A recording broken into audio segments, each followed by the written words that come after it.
De volta, vamos começar. Após concluir o capítulo 2 e obter uma compreensão básica de dispositivos eletrônicos de potência. A partir do capítulo 3, dedicaremos 4 capítulos à apresentação dos 4 tipos de circuitos eletrônicos de potência.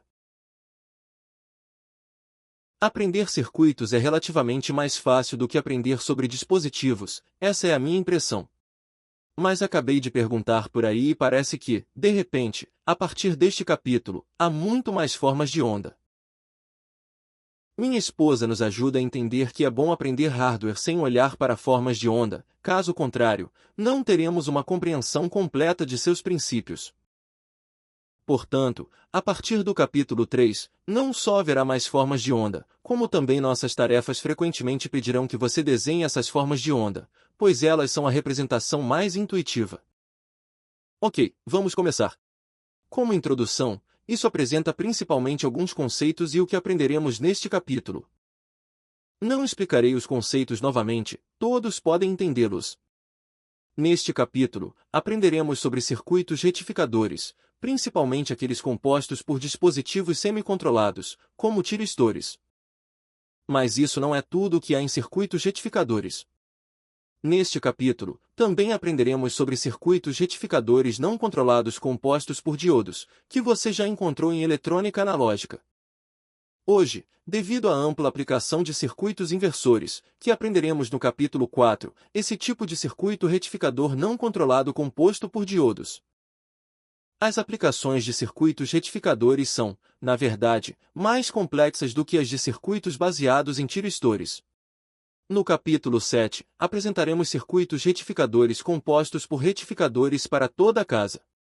Somente então poderemos dizer que você aprendeu sobre dispositivos e circuitos retificadores. Este capítulo é apenas o ponto de partida. Para compreender o conteúdo deste capítulo, precisamos estabelecer alguns pré-requisitos. A primeira premissa diz respeito à questão dos interruptores ideais. No capítulo 2, ao estudarmos os dispositivos, tivemos que considerar muitos detalhes, incluindo processos dinâmicos como a comutação de ligado para desligado e de volta para ligado.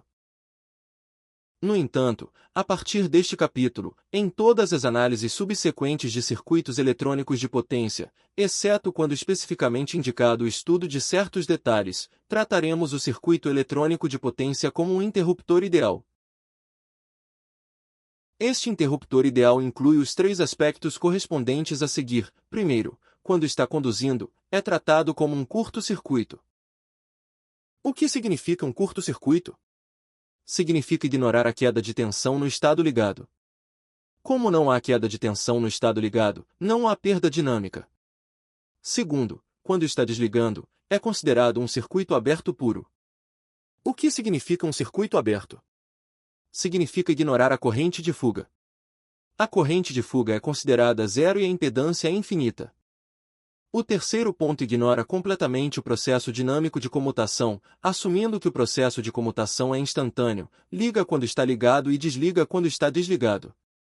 Dessa forma, não há perdas por comutação nem alterações de tensão e corrente durante o processo de comutação.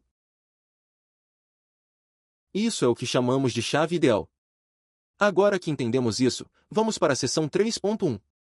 A seção 3.1 utilizará 6 subseções para apresentar 6 tipos de circuitos. Esses circuitos são os diagramas básicos de circuitos retificadores compostos por tiristores.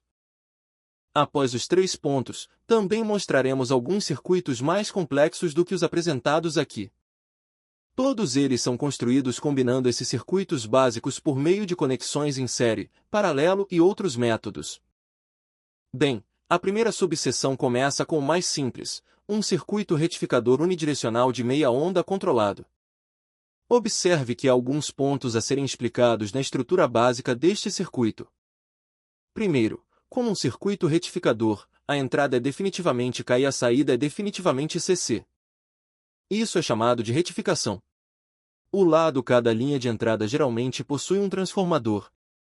Em aplicações práticas, isso geralmente ocorre. Observe o papel do transformador aqui. O livro menciona especificamente. Observe que o transformador é o primeiro componente aqui a realizar a transformação de tensão. para que a tensão de saída secundária corresponda mais de perto à tensão de saída CC desejada. Por exemplo, quando falamos sobre as partículas na introdução sobre o carregamento de um celular, mencionamos que a entrada de 220V precisa ser convertida para 5V, o que é muito alto. Muitos especialistas em circuitos shunt de corrente têm se apressado em adquirir transformadores. Obviamente, usar um transformador para reduzir a tensão para um nível próximo a 5V facilita as etapas subsequentes. Isso é uma questão de adaptação de tensão.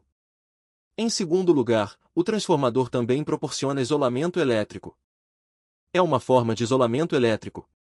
Essas duas funções não são apenas adaptação de tensão, mas também isolamento.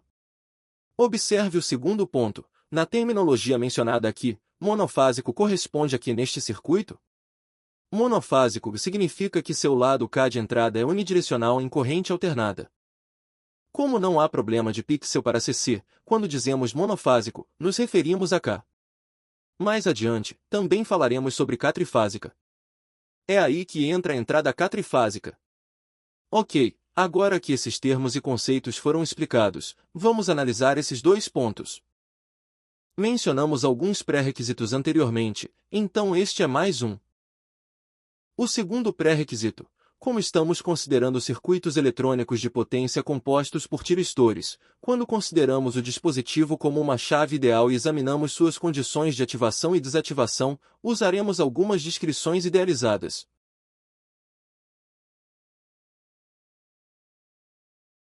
Continuaremos dizendo o seguinte: para as condições de ativação de um tiristor, sabemos que existem duas condições indispensáveis. Uma é que seu ânodo, ou tiristor, suporte uma tensão positiva. Em segundo lugar, sob a premissa de suportar a tensão direta, deve haver uma corrente de disparo aplicada no gate. Isso porque, como discutimos anteriormente sobre o princípio de funcionamento dos tiristores, eles são disparados por pulsos. Portanto, em nosso aprendizado subsequente, frequentemente nos referiremos à aplicação de um pulso de penalidade, já que a corrente se manifesta como um pulso. No diagrama que mostramos, o G representa esse pulso de disparo. O pequeno quadrado desenhado aqui significa que um pulso foi aplicado, a largura do pulso é a largura desse quadrado. Isso representa a aplicação de um pulso de penalidade. A seguir, nos concentraremos mais no pulso de penalidade. Então, analisando as condições de condução, o transistor deve primeiro suportar uma tensão positiva no ânodo. No meu circuito, como posso determinar se o transistor atende aos requisitos de condução? De onde vem essa tensão positiva? Ela vem da área que destaquei aqui. Essa é a tensão da fonte de alimentação K medida no lado secundário do transformador, que é a tensão de entrada da fonte de alimentação K do meu circuito com resistor de potência. Essa tensão K pode ser positiva ou negativa. Para análise de circuitos. Nossa análise subsequente geralmente começa com a tensão da fonte de alimentação. Primeiro, desenhe a forma de onda da tensão. Em seguida, você poderá observar as formas de onda subsequentes. Agora, vamos analisar o estado de operação deste transistor neste circuito simples, com base nas condições de condução do transistor ajustado mencionado anteriormente na forma de onda da corrente de entrada. Nossa análise começa a partir disso, e frequentemente assumimos que o transistor agora está em um estado diferente. Se o circuito estiver bloqueado, então é um circuito aberto. Com um circuito aberto, não há corrente fluindo por todo o circuito.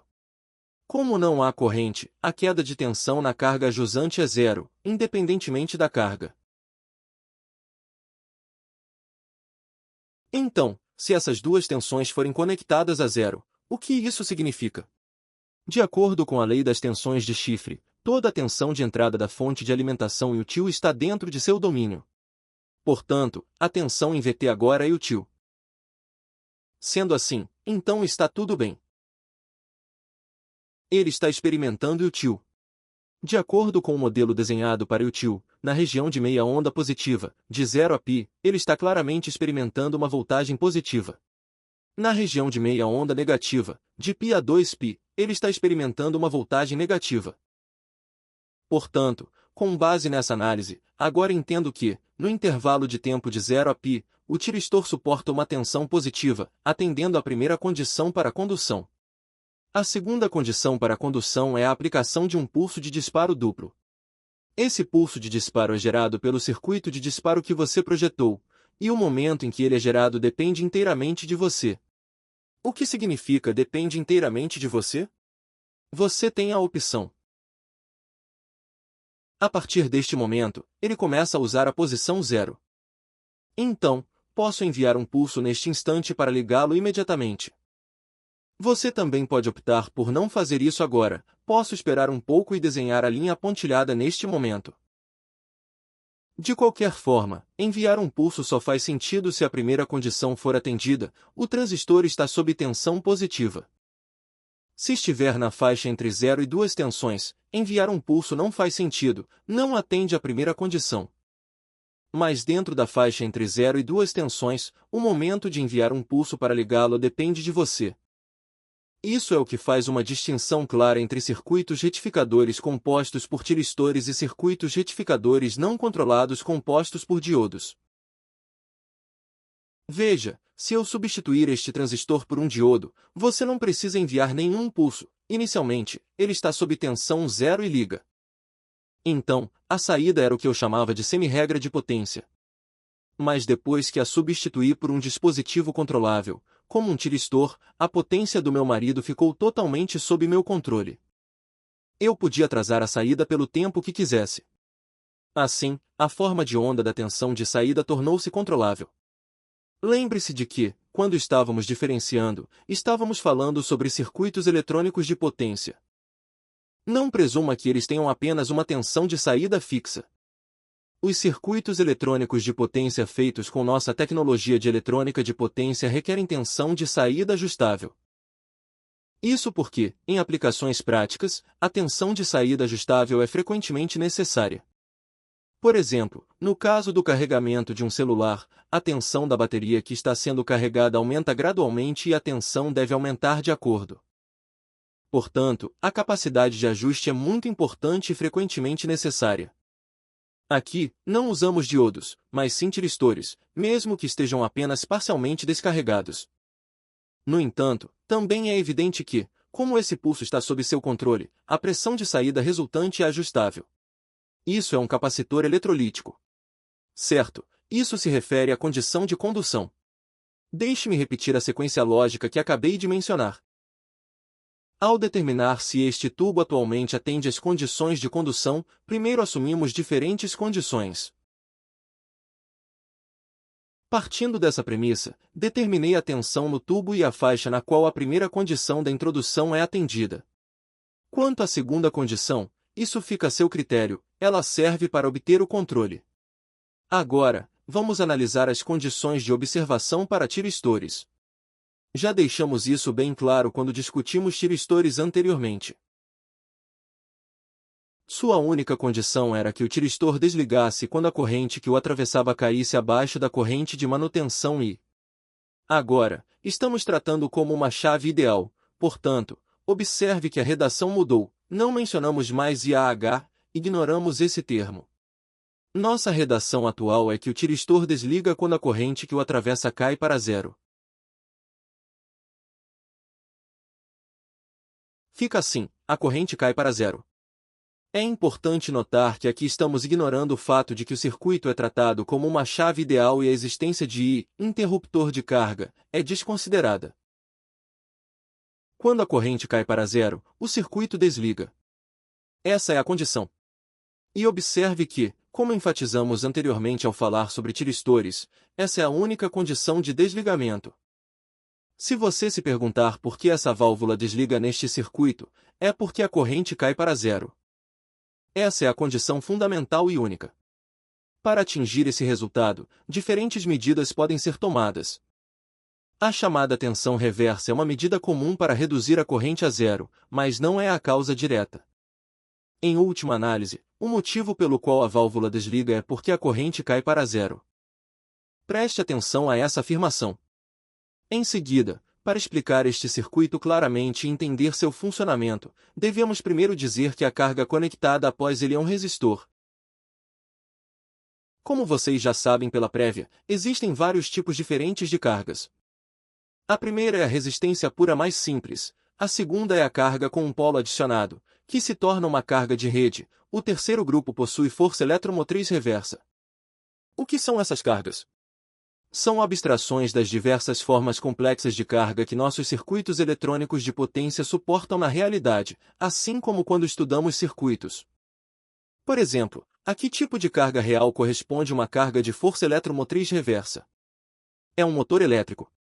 Um motor elétrico possui força eletromotriz reversa.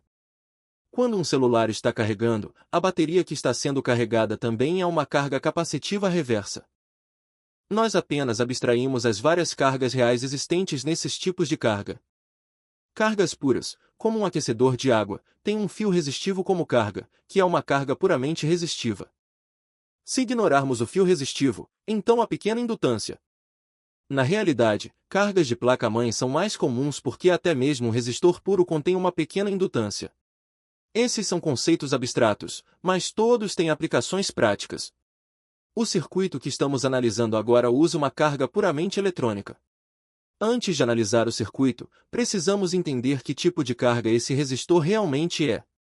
Suas características são muito simples, qualquer pessoa pode entendê-las apenas olhando para esta frase que escrevi.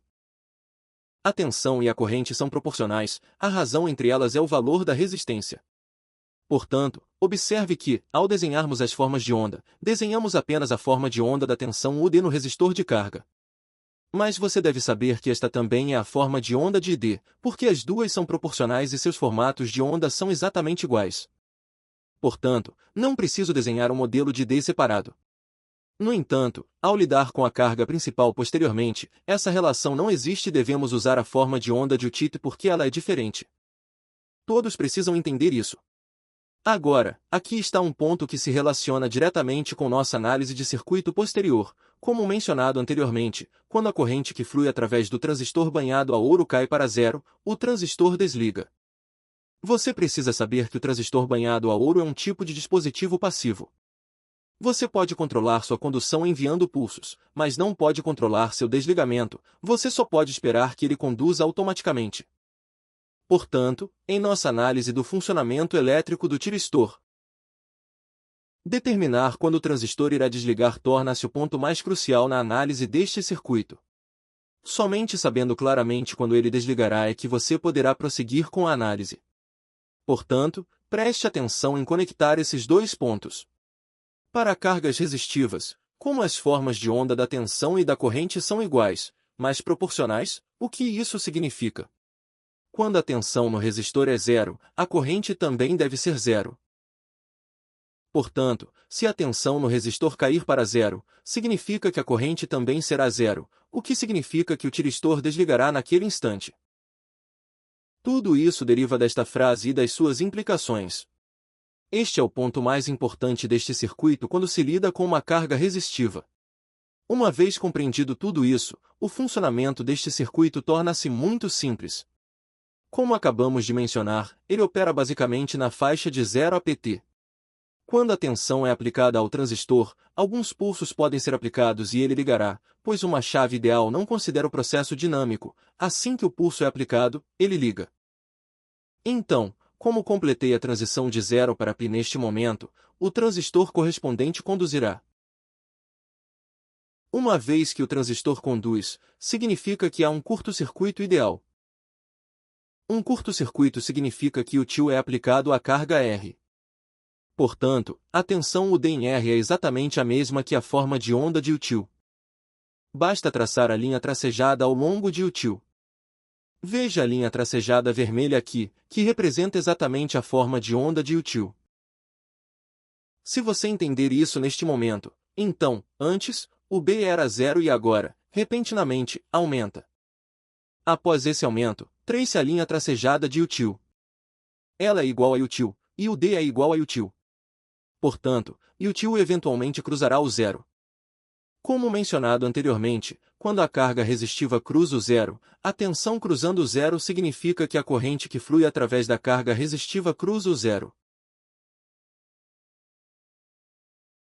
A corrente que flui através do tiristor conectado em série significa que, no ponto de cruzamento por zero da tensão, como ela cruza o zero, UD é igual a zero, e D é igual a zero e a corrente que flui através dos dois tiristores também é zero. A corrente que flui através do tiristor cai para zero. Ele simplesmente desliga, é simples assim. Então, veja bem, neste momento. Como a corrente cai para zero, o tiristor naturalmente desliga. Uma vez desligado, o circuito é interrompido. Depois disso, o D é, obviamente, zero, e D permanece zero. Esse estado continua até o final do ciclo atual e o início do próximo ciclo, e assim por diante. É simples assim, então, por favor, preste atenção à lógica da nossa análise. Nesta análise de circuito, como aparece um dispositivo eletrônico de potência, um dispositivo que opera apenas em estado de chaveamento, qual é a questão central da análise de circuito? Ao ligar e desligar, é preciso determinar o momento certo para acender a lâmpada e o momento certo para desligá-la. O estado ligado-desligado do tiristor determina diretamente a forma de onda. Quando está desligado, o valor de UD é sempre zero. Quando está ligado, o valor de UD é igual a util. Isso resulta na forma de onda mostrada. A forma de onda final desenhada é a forma de onda da tensão no tiristor. Por que desenhar a forma de onda da tensão no tiristor? Sua importância reside na seleção e uso corretos dos componentes, como mencionado anteriormente. Para selecionar corretamente um componente, é necessário determinar seus parâmetros mais importantes, as duas tensões nominais e a corrente nominal. Com a carga conectada em série, a corrente que flui através dele é ID, o que significa que essa forma de onda não precisa de transformação adicional. A tensão de pico sobre ele é a base direta para determinar o valor da tensão nominal do transistor. Portanto, é necessário examinar a forma de onda da tensão que ele experimenta. O objetivo é simples, determinar o valor de pico.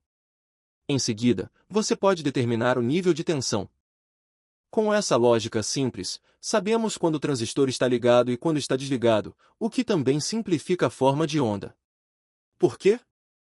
Quando uma chave ideal está ligada, a queda de tensão no estado ligado é desprezível, portanto, é zero. Consequentemente, a tensão no estado ligado é zero. Quando o transistor está desligado, de acordo com a lei de Kirchhoff e a lei das tensões, não há tensão sobre ele, então toda a tensão de util é aplicada à sua entrada.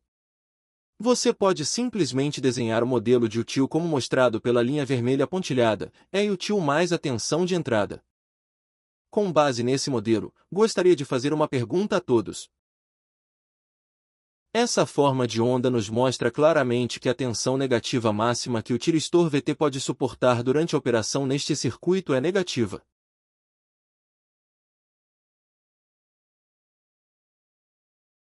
O valor de pico de util é escrito em minúsculas para indicar seu valor efetivo. Quando escrito em maiúsculas, representa o valor efetivo. Portanto, esse valor de pico é a raiz quadrada de 2 de util maiúsculos.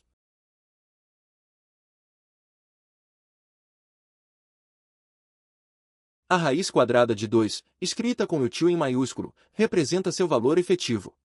Adicionar um sinal negativo antes dela não tem problema, minha esposa nos disse isso. Minha pergunta é, qual é a tensão direta máxima que a válvula pode suportar quando operando em um circuito de arco elétrico? Está desenhado aqui. Basicamente, quando a válvula não está conduzindo, ela suporta util. Existe um valor máximo aqui. Qual é a tensão direta máxima que ela pode suportar?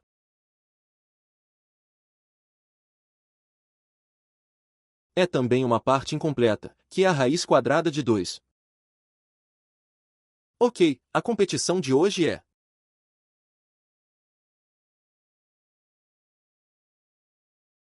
Em outras palavras, quando você vende uma casa e o preço aumenta, isso depende de você, você pode optar por não diminuí-lo.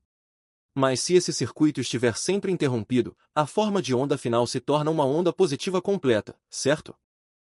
Você também pode optar por não adicioná-lo neste momento, mas sim adiá-lo para este instante. Observe a linha que desenhei, esta posição, este momento de que estou falando. O processo seguinte consiste em desenhá-la até aqui, em seguida, apagá-la, certo? É assim que o pico do espelho aparece, certo?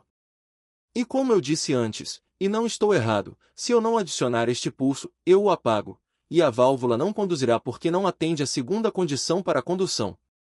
Depende de você, não é?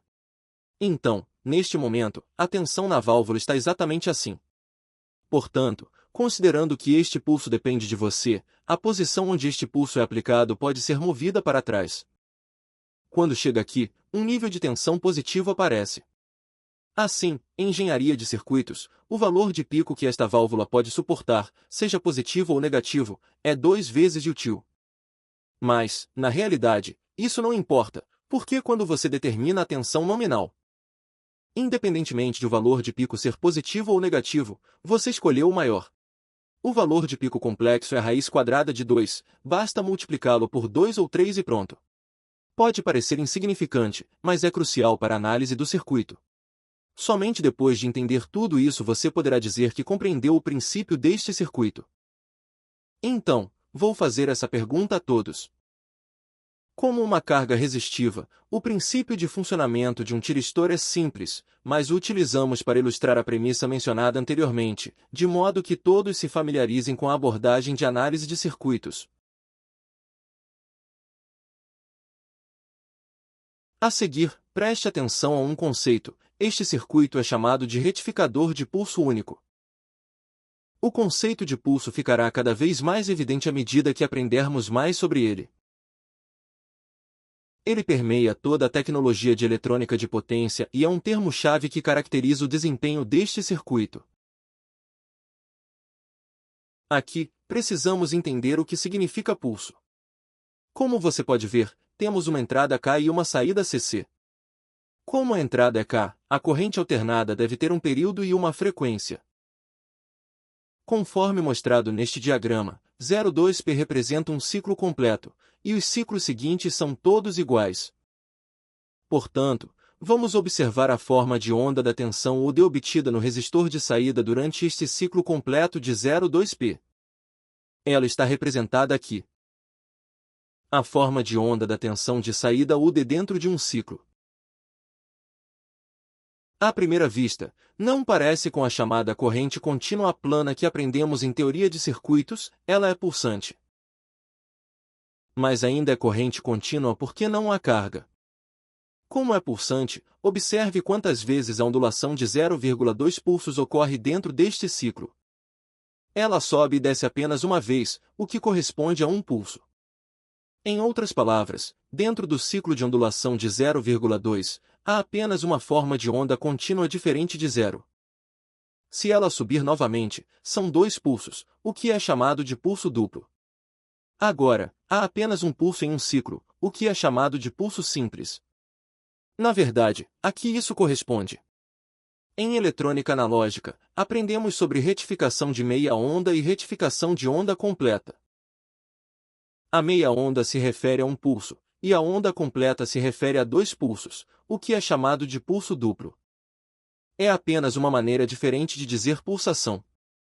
Ok, agora que terminamos de explicar isso, vamos analisar o conceito de ângulo de atraso do gatilho, ou ângulo de condução, para abreviar. O que é atraso de penalidade? O que é atraso? Veja, acabamos de dizer que aqui, 0,2. Dentro da faixa de 0 a π, o tiristor atende à primeira condição para a condução, que é a aplicação de uma tensão positiva no ânodo. Então, o momento mais cedo em que um tiristor pode conduzir é quando ele suporta a tensão zero pela primeira vez. Mas você pode dizer, por que me preocupar em procurar um emprego se eu não for esperto? Eu espero um pouco, até atingir essa curva, e então acelero o pulso.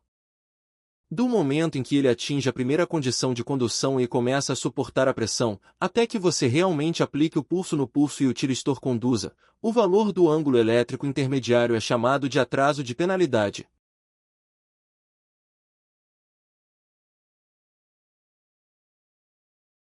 O atraso de penalidade significa que ele poderia ter conduzido neste ponto, mas você não o fez, você esperou um pouco antes de aplicar o pulso. Isso é chamado de atraso de penalidade. Geralmente, simplificando, é chamado de ângulo de penalidade. Usaremos o ângulo de penalidade com mais frequência aqui. E ao longo deste livro, seu símbolo é alfa, o numeral romano para alfa. Ok, aqui está o segundo conceito. O que é o ângulo de condução? O ângulo de condução refere-se ao grau de condução contínua de um tiristor específico dentro de um intervalo de 0,2 π de um ciclo completo da fonte de alimentação de entrada.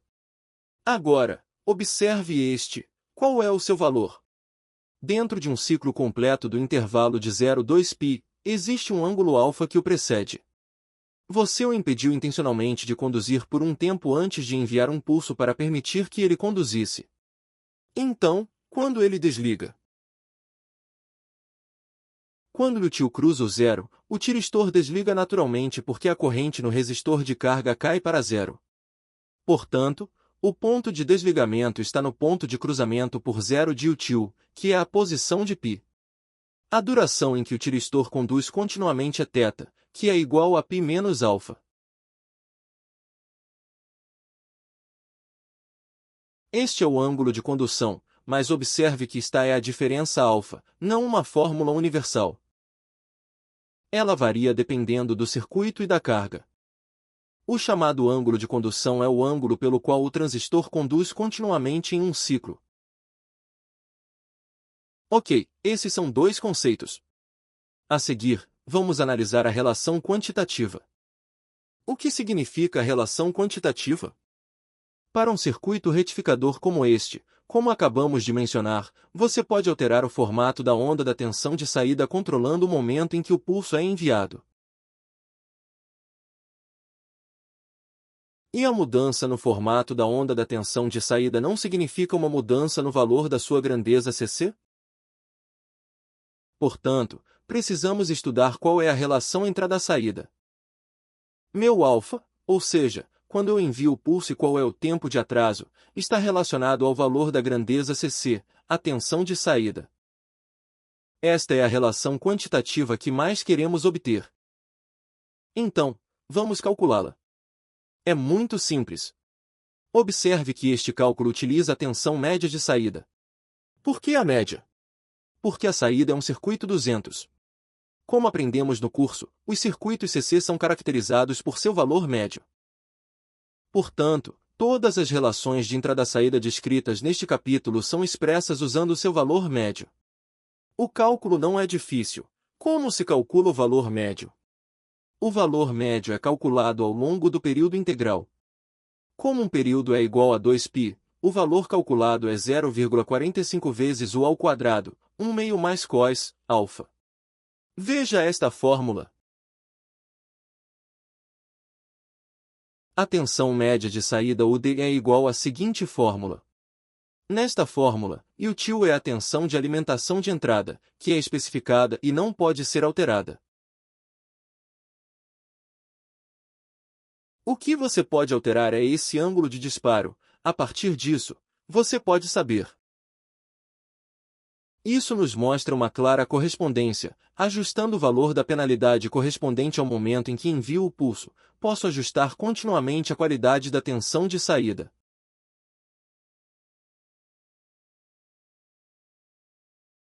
Controle alcançado. Esse método de controle, que altera a amplitude da tensão de saída controlando o ângulo de fase, ou seja, o ângulo de disparo, do pulso de disparo, é chamado de controle de fase, ou simplesmente controle de fase.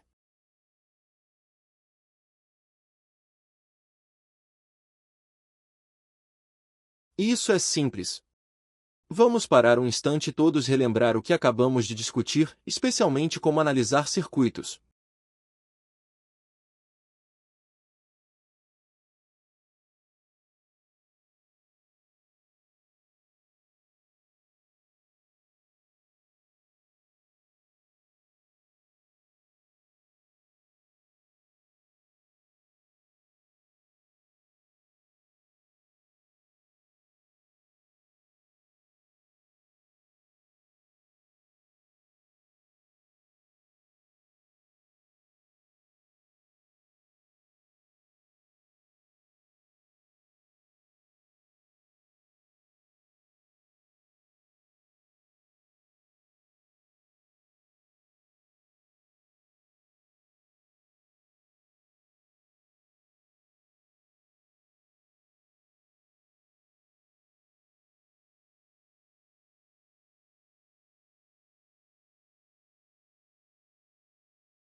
Certo, vamos continuar.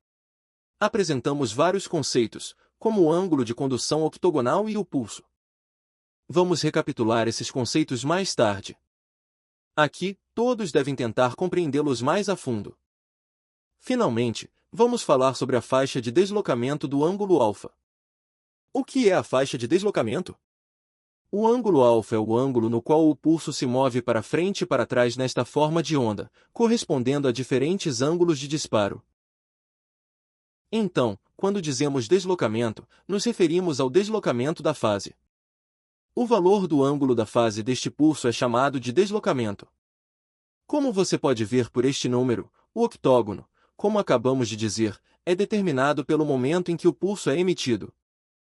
Mas, claramente, ele tem uma faixa definida. Somente dentro da faixa de 0 a π o transistor pode suportar uma tensão a 1 positiva, atendendo à primeira condição para a condução. Fora dessa faixa, mesmo se você aplicar um pulso, ele não conduzirá. Portanto, ele é limitado por essa faixa. Portanto, devido a essa relação determinante, quando movo a posição desse pulso, ela fica obviamente limitada ao intervalo de 0 a π. O valor máximo do ângulo de disparo alfa é de π a π. Na verdade, ele não pode mais ser zero simultaneamente. O valor mínimo ocorre quando alfa é igual a zero. Assim como um diodo, ele conduz quando submetido a essa tensão. Portanto, seu intervalo de variação é de 0 a π, que é 0,180 graus. Substitua esse valor de 0,180 graus na fórmula e observe qual é a faixa de variação da tensão média de saída.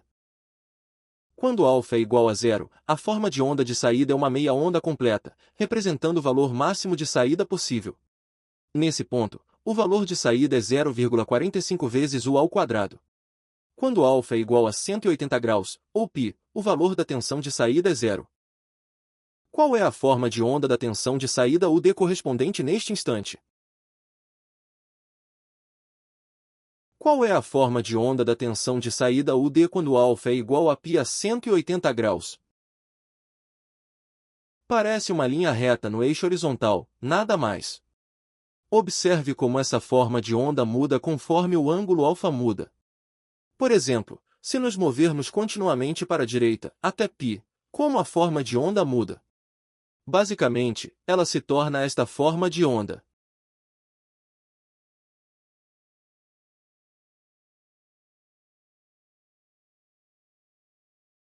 De qualquer forma, no momento em que o pulso de disparo é emitido, essa forma de onda começa a seguir o tio. Antes de I, tudo é zero. Então, conforme o pulso de armazenamento se desloca para a direita, essa forma de onda azul, ou seja, a borda de subida, se desloca para trás. A largura da forma de onda fica cada vez mais estreita até que, finalmente, quando se iguala a π, a forma de onda é completamente comprimida, formando uma linha reta. O conceito dinâmico que se forma gradualmente na mente de todos permite visualizar a forma de onda e pensar em como alterar o ângulo alfa. Como discutiremos repetidamente os diferentes modelos correspondentes a diferentes ângulos de oitava mais adiante, ter esse conceito facilitará bastante as coisas. Ok, agora que abordamos isso, vamos passar para a carga indutiva principal, que é um pouco mais complexa. Estamos adicionando um indutor à carga, é apenas um indutor constante, mas, devido a esse indutor constante adicional, surgem algumas diferenças significativas. Antes de discutirmos esse circuito, vamos entender as características da carga da placa principal. Ela é completamente diferente de um resistor. Em uma carga indutiva, devido ao indutor, as formas de onda de tensão e corrente deixam de ser proporcionais. Além disso, como todos sabemos, um indutor limita a variação da corrente que o atravessa, algo que todos aprendemos em cursos de teoria de circuitos. Mas o que eu quero perguntar a todos, ou o que espero que todos entendam, é por que um indutor pode impedir mudanças na corrente que o atravessa, evitando que essa corrente mude abruptamente. A razão é que o indutor é um componente de armazenamento de energia. A afirmação de que a corrente elétrica não pode mudar abruptamente expressa a ideia de que a energia não pode mudar abruptamente, refere-se à energia armazenada na indutância que não muda abruptamente. A incapacidade da corrente elétrica de mudar abruptamente é uma lei fundamental universalmente aplicável na natureza. Certo, metade da energia armazenada no indutor, LFI, é a corrente que flui através do indutor. Como o armazenamento de energia está diretamente relacionado à corrente, a corrente não pode mudar abruptamente porque o armazenamento de energia também não pode mudar abruptamente. Essa é a relação lógica. Ok, vamos continuar e revisar o que aprendemos neste curso de circuitos.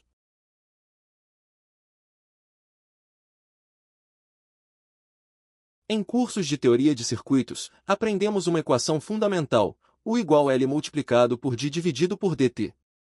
Ao discutir essa equação, sabemos que a teoria de circuitos enfatiza a direção desde o início. Essa equação corresponde a uma definição de direção positiva. A definição específica de direção positiva é a seguinte: o lado esquerdo é positivo, o lado direito é negativo, observe a ordem dos traços. A corrente flui do terminal positivo para o positivo. O que essa definição significa? Significa que a direção positiva é definida como uma carga. Se a direção positiva for definida como uma fonte de energia, ela é positiva no topo e negativa na base, com a corrente fluindo para fora do terminal positivo. Observe isso. Então, o que significa essa definição de direção positiva? Como a direção positiva dessa corrente vem do terminal positivo da tensão do indutor, o que significa se o produto de U I através do indutor, de acordo com a definição quadrática, for maior que zero?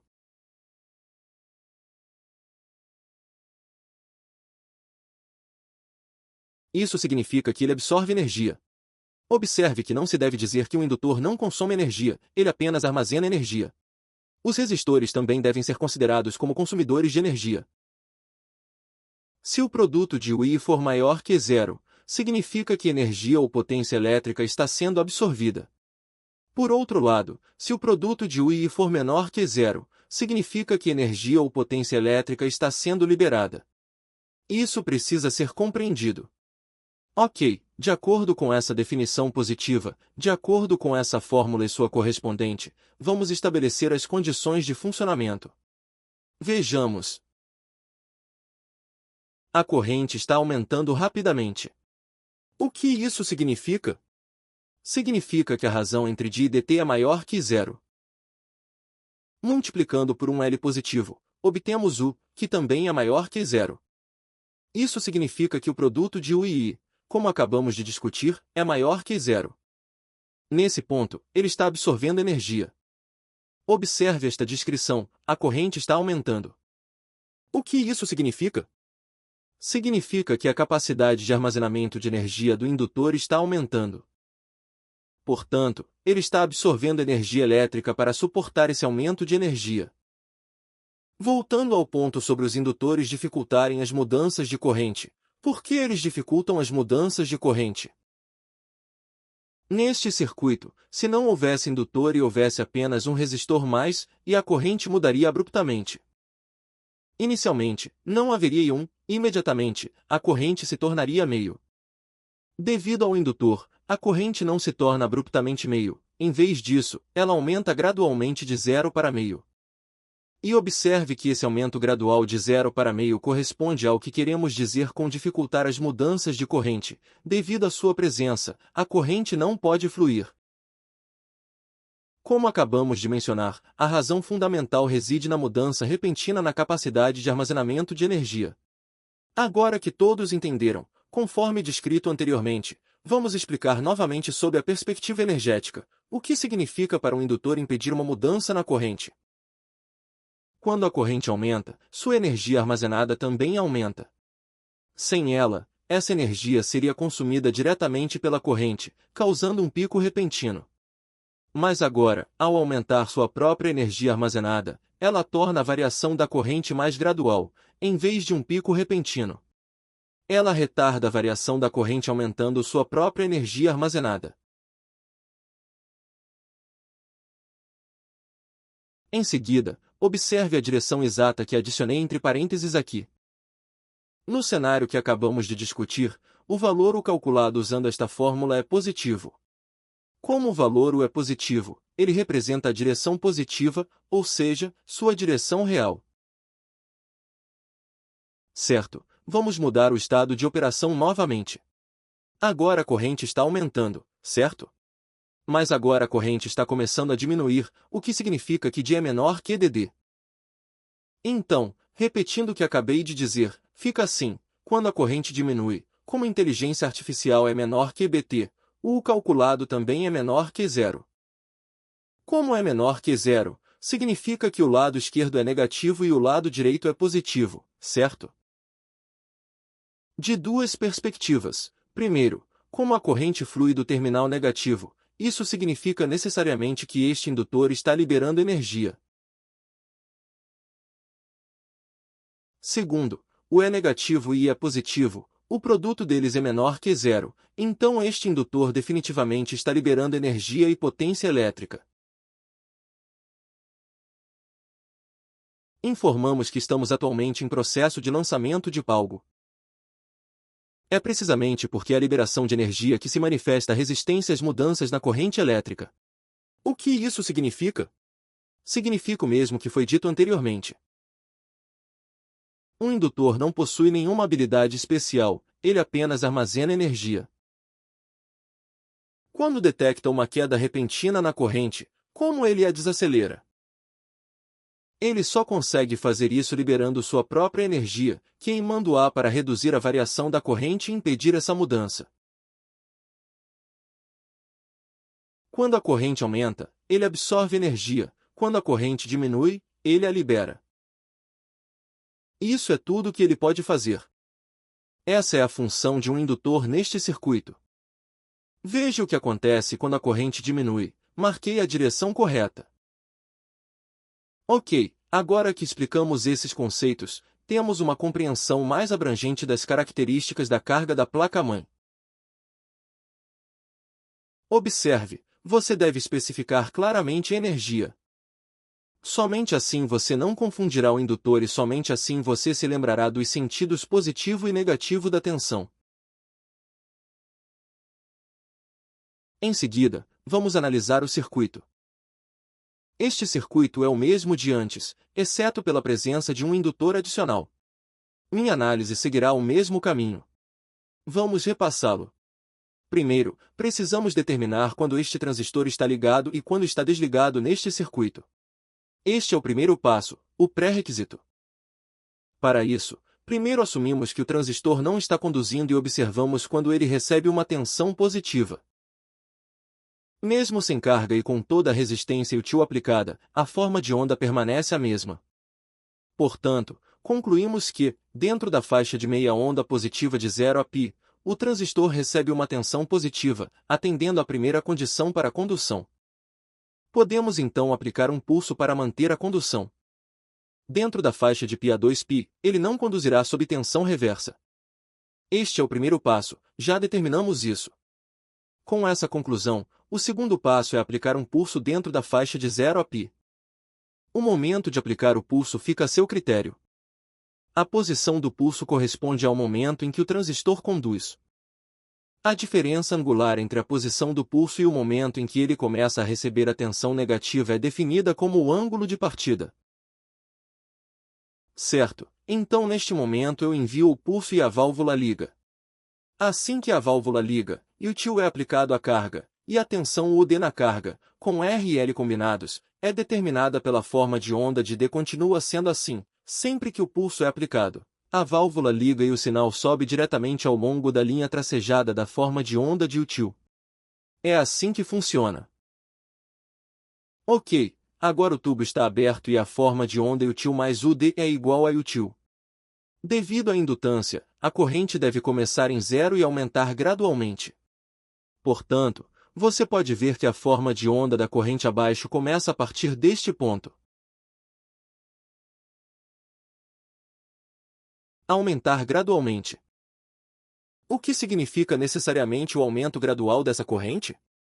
Significa que a energia armazenada no indutor está aumentando gradualmente, pois seu armazenamento de energia está diretamente relacionado à corrente. Meio L1. Em seguida, determinar quando fechar os canos torna-se o nosso próximo passo. Essa não é a sua responsabilidade. Depende inteiramente das condições do circuito. Portanto, ao determinar isso, devemos lembrar a condição para o transistor desligar, que pode ser resumida como a diminuição da corrente que flui através do transistor. Aqui, a corrente que flui através do transistor é a corrente que flui através da carga, ID. O que precisamos determinar é quando a corrente na carga diminui para 1. Quando tínhamos uma carga resistiva, dizíamos que quando o tio cruzava zero, e o tio era igual a zero, o D era igual a zero e D era igual a zero, então o circuito desligava. Mas agora, com o indutor, as coisas são diferentes. A válvula tem energia armazenada. Como mencionamos anteriormente, a corrente aumenta gradualmente e a energia armazenada também aumenta. Quando o tio ou a tensão atinge zero, a corrente deveria começar a diminuir. No entanto, como o indutor tem energia armazenada que ainda não foi totalmente liberada, ele não atingirá zero até esse momento, então a corrente não pode diminuir. Portanto, devido ao indutor, quando a tensão cruza zero, e o tio já se tornou negativo.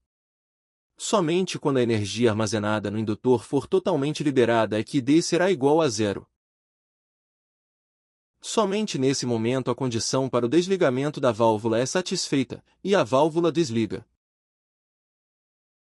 Portanto, a forma de onda da tensão de saída mostra um sinal negativo, e não apenas a parte positiva é marcada com um sinal positivo.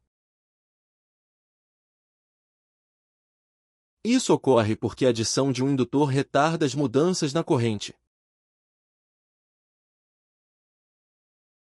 Então, parece que todos que fizeram a pré-visualização conseguem entender a forma de onda, mas eu tenho uma pergunta que gostaria que você respondesse. Qual é? Você está enganado. No capítulo 2, aprendemos que para desligar esse transistor, a corrente precisa cair para zero. No entanto, o método principal é aplicar uma tensão reversa ao transistor. Já que o tio já está cruzando o zero e se tornando negativo, não há uma tensão reversa aplicada ao transistor? Por que ele não faz nada a respeito? Nesta seção onde todas as tensões são negativas, quando o tio é negativo, a tensão no tubo é positiva. Por que é descrita como positiva quando o tio é negativo? E quem está adicionando tensão positiva ao tio? A corrente no fio ainda está correta?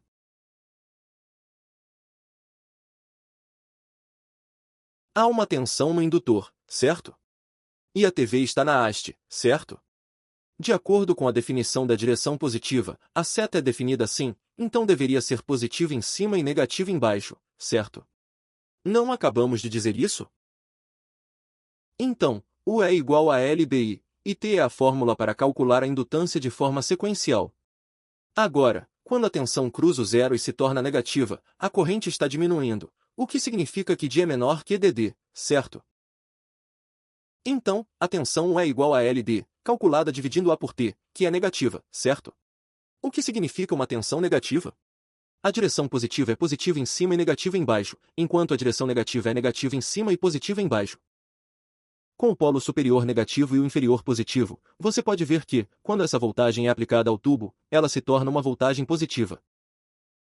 Ele anulou o tio negativo, mantendo assim a queda de pressão de recuo positiva na cabeça do VT. Portanto, o tubo é totalmente capaz de conduzir na tensão UD. A velocidade variável pode ser filtrada devido à indutância. O indutor sacrifica sua própria energia armazenada, liberando A para manter o fluxo contínuo de corrente, é ele que impulsiona a corrente a continuar se movendo. Esta é a minha primeira pergunta, e agradeço muito a todos que me ajudaram a resolvê-la. Ainda tenho uma segunda pergunta. Estou confuso com essa fonte de alimentação. E o tio, você disse que é uma fonte de alimentação, então, logicamente, não deveria significar que sua eletricidade é fornecida por uma fonte de energia e então emite energia elétrica. A fonte de energia fornece a energia elétrica para essa saída. Mas o que eu não entendo é que a corrente D é sempre positiva, ela não fica negativa. Então, por que ID é sempre positiva? Eu simplesmente não entendo que não entendo. O polo positivo indica que a corrente está sempre fluindo nessa direção. Mas você mencionou que o ponto de cruzamento zero de útil se torna negativo. Dentro dessa faixa negativa, a fonte de alimentação de útil está fornecendo energia ou absorvendo energia de volta em uma direção negativa. A corrente é positiva, então o útil se torna negativo. O produto deles é negativo, certo? Isso não significa que a fonte de energia está absorvendo energia, e não fornecendo? Ela está absorvendo energia de quem? Sim, do indutor. Ele também está absorvendo energia. Observe que essa fonte de energia não está fornecendo energia constantemente dentro desse ciclo, às vezes ela absorve energia. Depois que cruza o zero e se torna positivo, dentro desse pequeno intervalo marcado com um sinal negativo, ela está absorvendo energia de volta. Então, minha pergunta se resume ao que desenhei aqui como 1235. Dividi 123 em 3 regiões.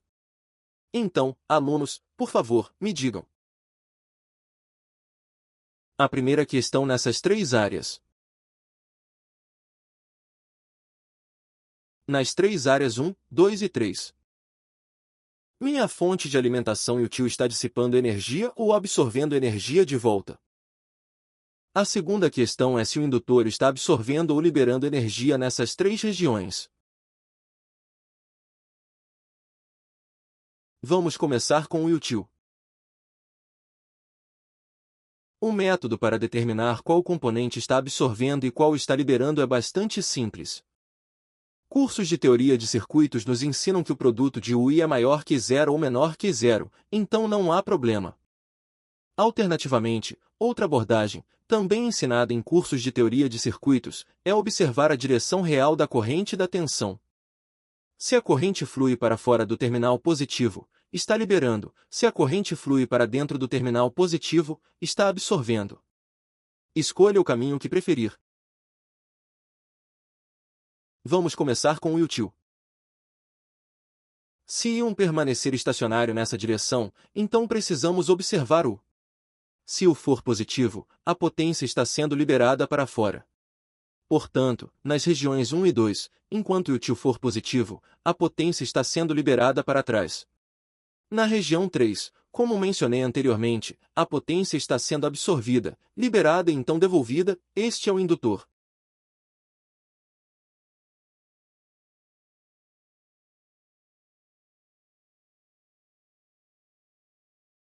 O armazenamento de energia do indutor ainda segue os 2 caminhos mencionados anteriormente, mas há um terceiro caminho.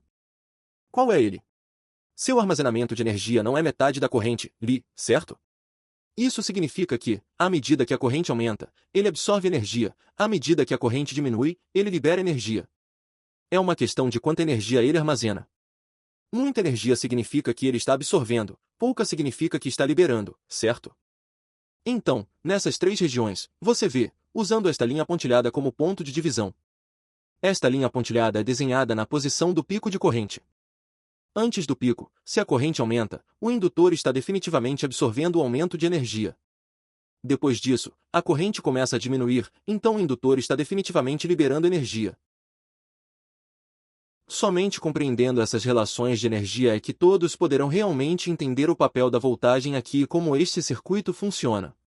Ok, por hoje é só. A saída da aula terminou. Em breve vocês receberão uma tarefa de revisão. Observem que a tarefa de revisão de hoje abrange apenas o conteúdo do capítulo 3, abordado na segunda aula. Não escrevam o conteúdo do capítulo 2, abordado na primeira aula. Por que será?